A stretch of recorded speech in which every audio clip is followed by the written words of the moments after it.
On newspaper headlines this morning, we have reports for you from the Nation newspaper, Sun newspaper, Guardian, This Day, and Alausa Alert. Beginning with the Nation newspaper, federal government seeks ASU's support for strike-free academic system. The federal government has sought the support of the Academic Staff Union of Universities, ASU, to ensure that the country runs smooth academic sessions free of strikes.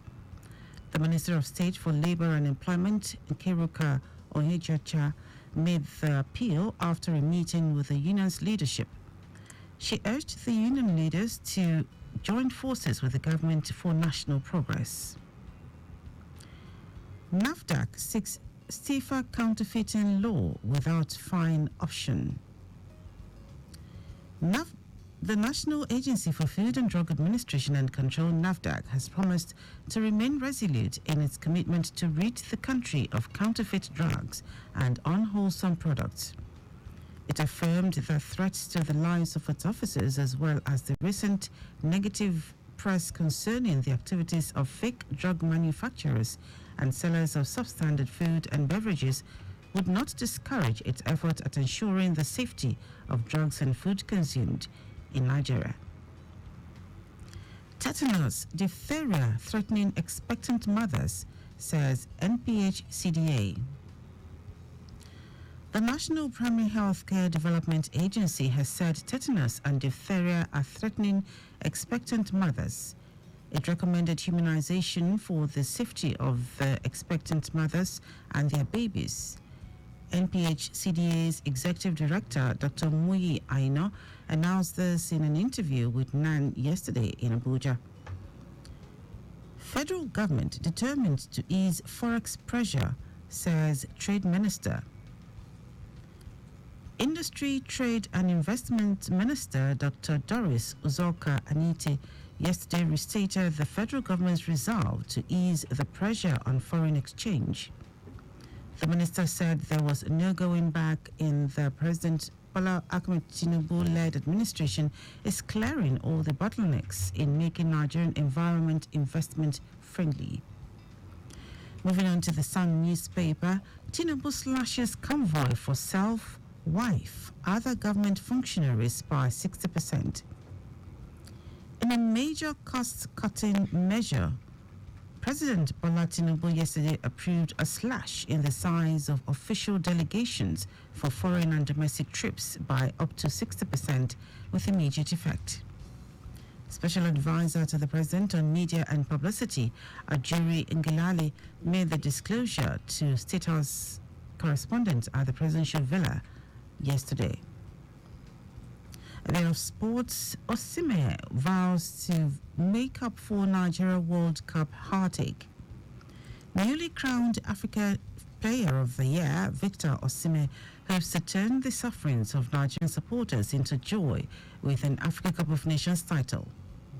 The Napoli forward beat Egypt's Mohamed Salah and Morocco's Ashraf Hakimi to become the first Nigerian winner of the Player Award since Nwako Kwanu in 1999. Moving on to the Guardian newspaper, Nigeria's economy to grow at 3.3% in 2024, World Bank projects. The World Bank has projected Nigeria's economy to grow at 3.3% this year, about 0.4 percentage points higher than the 2.9% it is expected to have closed last year. The projection is slightly behind that of sub-Saharan Africa, which is to expand by 3.8%, but far modestly above the estimated global average of 2.3%. Why NFF may not renew Pesero's contract after AFCON. The Nigeria Football Federation, NFF, yesterday said that it would evaluate the performance of Super Eagles coach Jose Pesero after the Africa Cup of Nations to decide whether to hand him a new contract or go for another manager for the senior national team. The Federation has also revealed that Super Falcons coach Randy Waldrum, who has not been with the team since the end of the Women's World Cup in Australia and New Zealand last year, will soon rejoin the team. We take the next one from this day newspaper. FG sets up panels to hasten highways development program. The Minister of Works, David Umahi, yesterday inaugurated 3 committees to fast-track the implementation of the Highway Development and Management Initiative, a public-private partnership arrangement in the construction, operations and maintenance of highways in the country.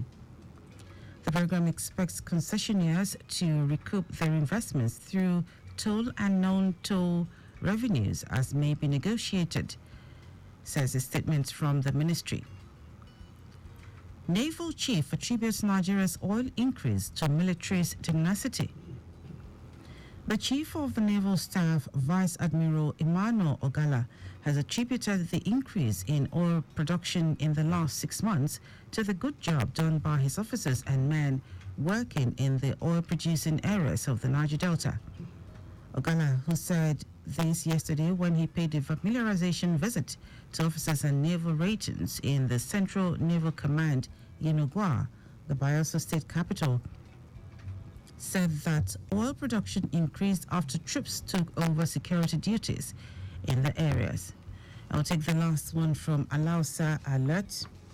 We are committed to creating sustainable parking culture.